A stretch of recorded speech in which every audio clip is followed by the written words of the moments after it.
Good morning. So, still doing Power of Awareness by Neville Goddard. And this is moving on really from the assumption chapter we were talking about yesterday. And this is about righteousness. Now, what does righteousness mean? And it's not about being right. I'm right and you're wrong.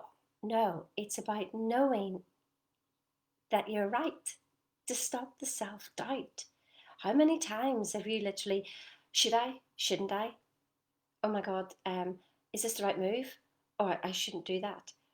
And stuff like that. And we keep doing it. Now, it's not about the stuff in the outside world that you're thinking about. It's to be the stuff just that you know you're right in your consciousness, that you know that you're right. And that these things outside you don't move you. People's opinions don't move you. Wouldn't you just love the trick to staying in charge no matter what? Would you like that? Because I'm doing a 5-day masterclass. So if you're watching this outside of the group, stir it up, then the link is above. Just click on it and join the group and then be part of it, because I'm going to be teaching you the trick to staying in charge no matter what. Wouldn't that be so cool? So cool. How many times do we let somebody else's opinion or an outside circumstance run us off the rails? Yeah? Imagine being able to say, these things move me not.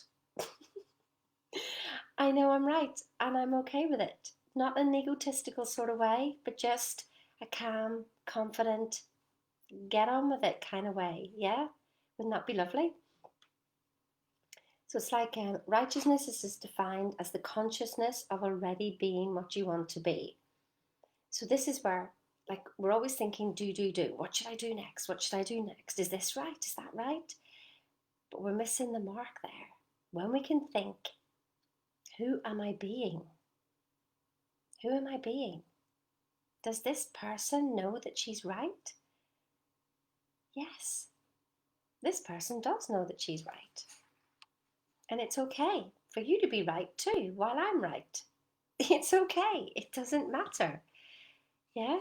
Can you live your life like that? And it's talking here about sin missing the mark. So I love the way it describes what sin is. So sin means to miss the mark, not to attain your desire, not to be the person you want to be is sinning. Righteousness is the consciousness of already being what you want to be. It is a changeless, educative law that effects must follow causes. Only by righteousness can you be saved from sinning. So it's saying that sin means to miss the mark, not to attain, not to have your desire. Get it? So when you're in alignment and feeling good, then you're not sinning. When you're feeling bad, just by missing the mark and not knowing who you truly are, that's the sin. Because sin, missing the mark, actually means whenever they had in the olden days, back in the day, they had what do you call it, archery, so the target that they were shooting at, that if you didn't get bullseye, that meant you missed the mark, that you sinned, and it was called SYN. Isn't that so cool? Rather than thinking that be beaten up, that, oh my God, that's a sin. Bless my mummy, rest in peace. But she said, I remember one time I said I didn't want to go to Mass, and she told me it was a mortal sin not to go to Mass. And I just thought, you know what? It's just easier to go to Mass. So I don't know what you were told about what was sinning when you're growing up, but actually it just means not being your best self. How cool is that? You don't have to be anything else, just you, and live your true desire in life. Wow, like that to me is awesome. So the next chapter I love is free will, and I just wanted to read this. I mean, we might even spend more time on this one tomorrow. But the question is often asked, what should be done between the assumption of the wish fulfilled and its realization? Nothing. I like that. That sounds good to me. It is a delusion that other than assuming the feeling of the wish fulfilled, that you can do anything to add to the realization of your desire. You think that you can do something. You want to do something, but actually you can do nothing. The illusion of the free will to do is but ignorance of the law of assumption by which upon action is based. Everything happens automatically. All that befalls you, all that is done by you, happens. Your assumptions direct all thought and action to their fulfillment. To understand the law of assumption is to be convinced of its truth, meaning getting rid of the illusions about free will to act. Free will actually means freedom to select any idea you desire.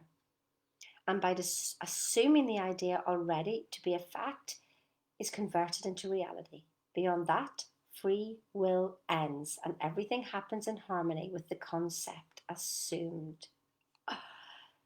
Wow, that's pretty darn, oh my goodness. Now, what it means is it doesn't mean that you stop all action and there's nothing that you have to do. It means about, whatever you're getting. So, what did you think about last night before you went to sleep? Did you worry yourself to sleep? Did you assume that there wasn't enough time in a day, there wasn't enough money, there wasn't enough this, there wasn't enough that, I'm not good enough? You see, because if you assume all that and then you go to sleep with it, they're like sealed instructions to the universe. So then you get up today and your day will just happen. But you think you're doing something to make it happen. And getting all worried and getting all upset and going through a day like that. So that's when you're pushing this ball up the hill and life feels really tough. There is a way that when you start to realize that I'm right and to be lighter and that things are just happening anyway, and I make a decision with my 2% because 98% is actually carrying out the result, which is your subconscious that you know nothing about, that we're still pushing the ball up the hill, but it's lighter.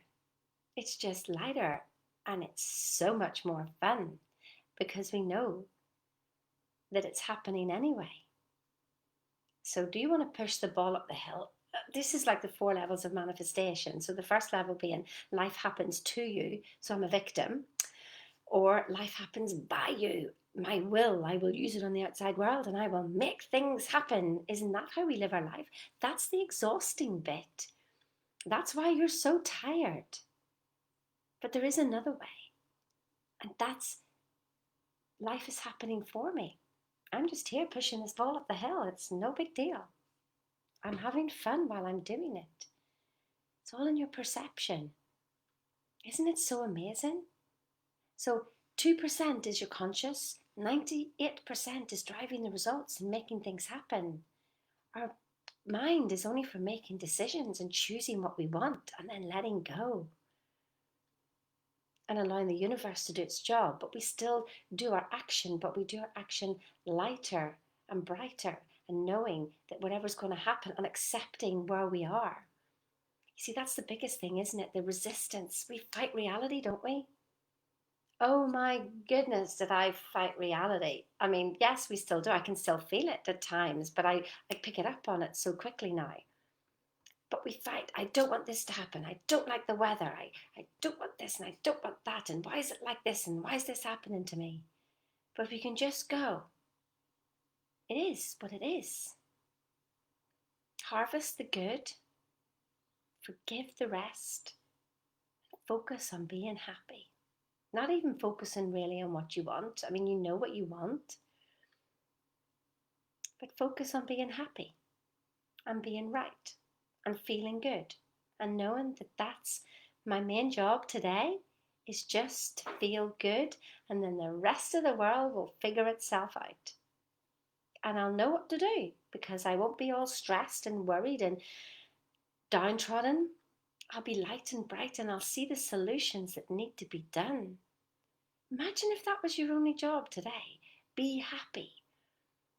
Be light, be bright, and just go inside and know that you're right and be happy. Then you'll see what to do. Whereas when you're all worried, you don't see what to do and you worry, and you just get lost in worry, don't you? So listen, join me on my webinar. If you're not already in my group and you're not watching this within my group, then make sure you're on that webinar. It starts on the 7th of September, 5-day masterclass. And we're going to be talking about stuff like this. It's going to be awesome.